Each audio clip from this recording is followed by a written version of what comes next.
से बड़ी जानकारी 15 जनवरी के बाद संभव यूपी टेट की निरस्त परीक्षा सूत्रों के हवाले से बेहद अहम जानकारी मिल रही है। 28 नवंबर को पेपर लीक होने के बाद ये परीक्षा रद्द कर दी गई थी और परीक्षा कराने वाली संस्था परीक्षा नियामक प्राधिकारी के सूत्रों का दावा है कि दिसंबर महीने में दोबारा परीक्षा कराना संभव नहीं है। जनवरी के अंतिम हफ्ते में ही परीक्षा होने की उम्मीद है। सूत्र ये बता रहे हैं कि जनवरी के अंतिम हफ्ते में परीक्षा हो सकती है।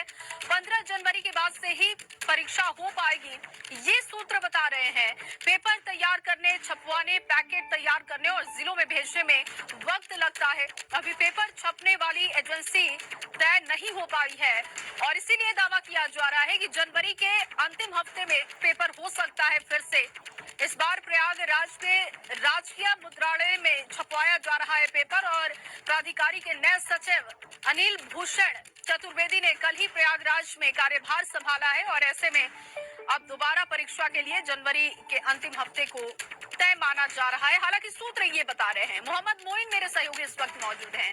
मोहम्मद मोइन, जनवरी के अंतिम हफ्ते में परीक्षा वापस से हो सकती है यूपी टेट की, क्या जानकारी आपके पास इसको लेकर?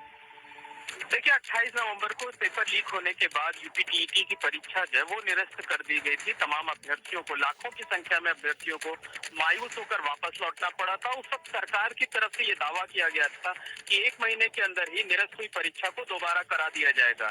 एक संभावित तारीख भी जो है वो सोशल मीडिया पर वायरल हुई थी, जिससे 26 दिसंबर की डेट बताई गई थी, लेकिन बाद में उसका खंडन हो गया था।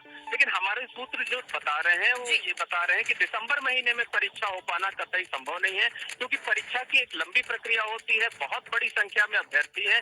इसलिए दिसंबर में नहीं बल्कि 15 जनवरी के बाद ही यूपी टीईटी की निरस्त परीक्षा कराई जाएगी, क्योंकि लंबी प्रक्रिया होती है, पेपर तैयार कराने होते हैं, उनकी पैकेजिंग करानी होती है, सेंटर्स पर जिलों तक भेजने होते हैं और एडमिट कार्ड तो पहले भले ही जारी हो चुके हैं, लेकिन अभ्यर्थियों को सूचना देनी होती है।